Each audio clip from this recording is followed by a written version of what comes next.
Maya astronomers tracked the stars for centuries. They built this giant, magnificent clock of a calendar, a brilliant system measuring out over 5,000 years of time. And here is the wild part: no one alive today built it. It was this massive, ancient inheritance left to us, sitting there quietly in the jungle, just waiting for modern folks to completely misunderstand the whole shebang. When you actually break it down, the structure of this thing is wildly simple.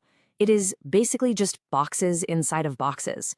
You had 20 days filling up the smallest box, 18 of those filled the larger box, and then 13 of those biggest boxes completed the great cycle.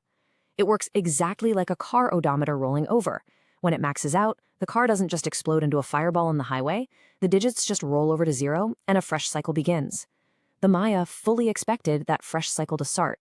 But down at a site called Tortuguero, workers uncovered these broken stone tablets, and one of them happened to mention that massive end date of the cycle.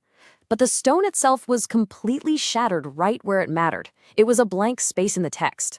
And humans, man, we just do not like blank spaces. People naturally looked at that cracked stone and filled those broken gaps with pure, unadulterated fear. To understand why there were blank spaces at all, you have to look at what happened when the Spanish conquistadors arrived. They systematically burned the vast libraries of Maya books. They forced their own religion onto the local people. And because of that brutal erasure, the true, lived meaning of this beautiful calendar faded away over the centuries. Only fading fragments of its real purpose survived the fires.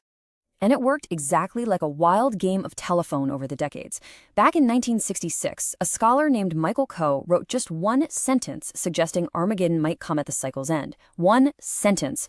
Then the 1970s rolled around. New Age authors grabbed onto that date. Frank Waters linked it to astrology. Jose Arguelles called it a total transformation of human consciousness. They probably meant well, but they just spread massive confusion. Then Terence McKenna enters the chat. He invents a computer formula he claimed predicted history itself, pointing right at 2012. It was just mathematics dressed up as mystical prophecy. And fear? Well, fear is a business. The History Channel just started pumping out special after special. You add Decoding the Past and 7 Signs of the Apocalypse. Because let's be real, fear sells way better than boring old facts. Then Hollywood steps up.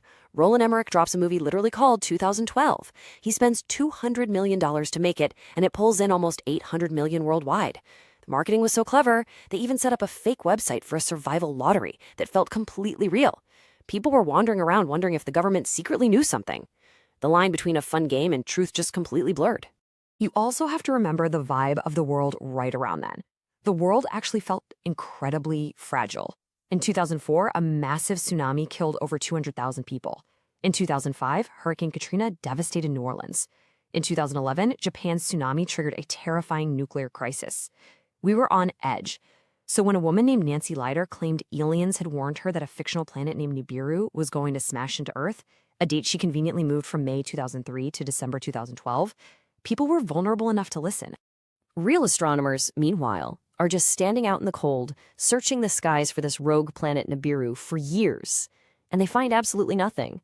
Because if a giant planet was really hurtling toward us, it would have been visible to the naked eye for years before it hit. But millions of people just shrugged off the science and decided to believe in the doom anyway.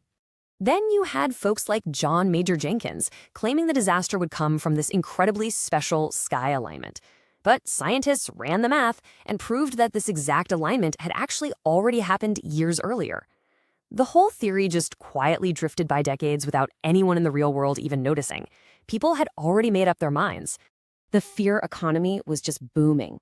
Survival companies were out there selling underground bunkers for $65,000 a pop, fully installing flat-screen TVs in master bedrooms.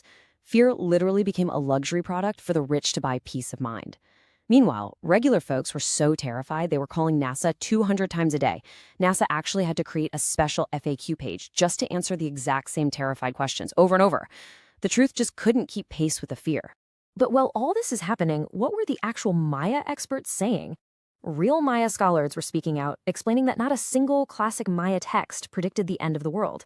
The calendar just resets, but their calm voices were so much quieter than the blaring movie trailers.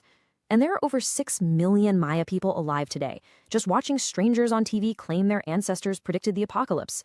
They just shook their heads and called the whole panic gringo inventions.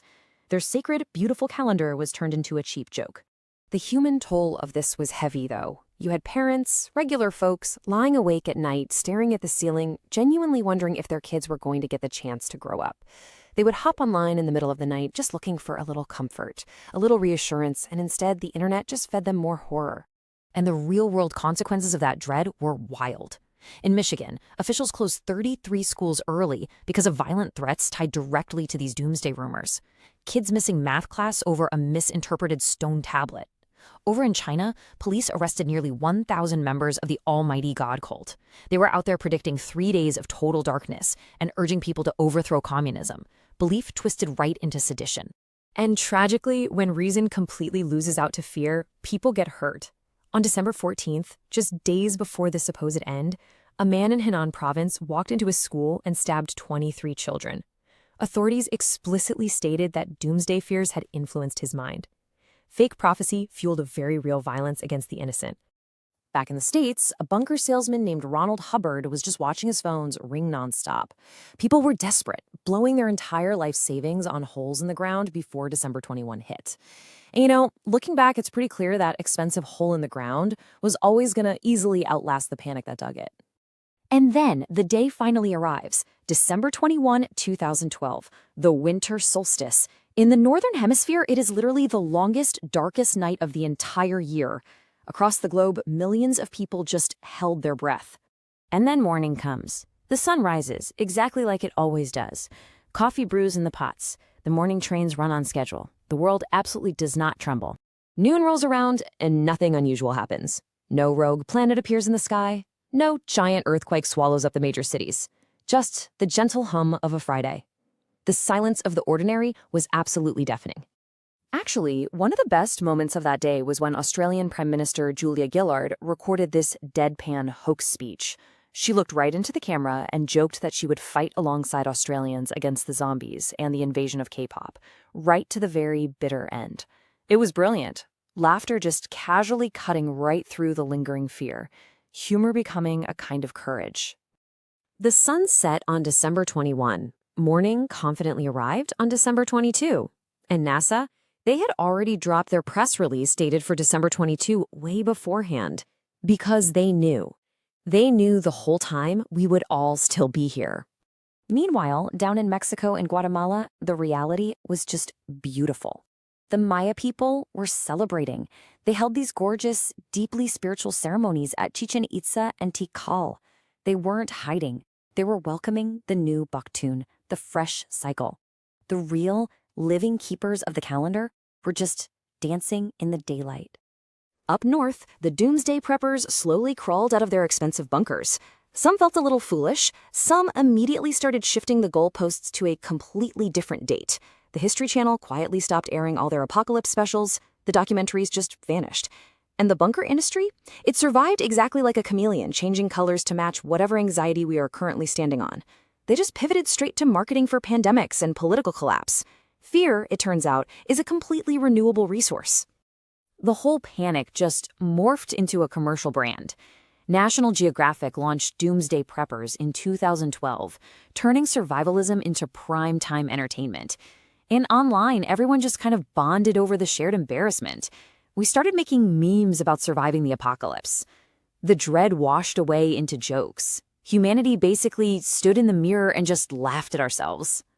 But man, this is a long old human habit we have. Back in 1843, William Miller had people convinced the end was here. In 1999, we thought Y2K was going to crash all the computers and end society. And that millennium arrived with a total whimper. Harold Camping swore 2011 was the finish line. We keep doing this. The end just keeps not coming. Ultimately, humans just have this deep, restless need for endings. We absolutely hate not knowing how our story finishes. A calendar gives us certainty, and sometimes certainty comforts us way more than the messy truth. The Maya deeply understood cycles. They understood that rebirth always follows death.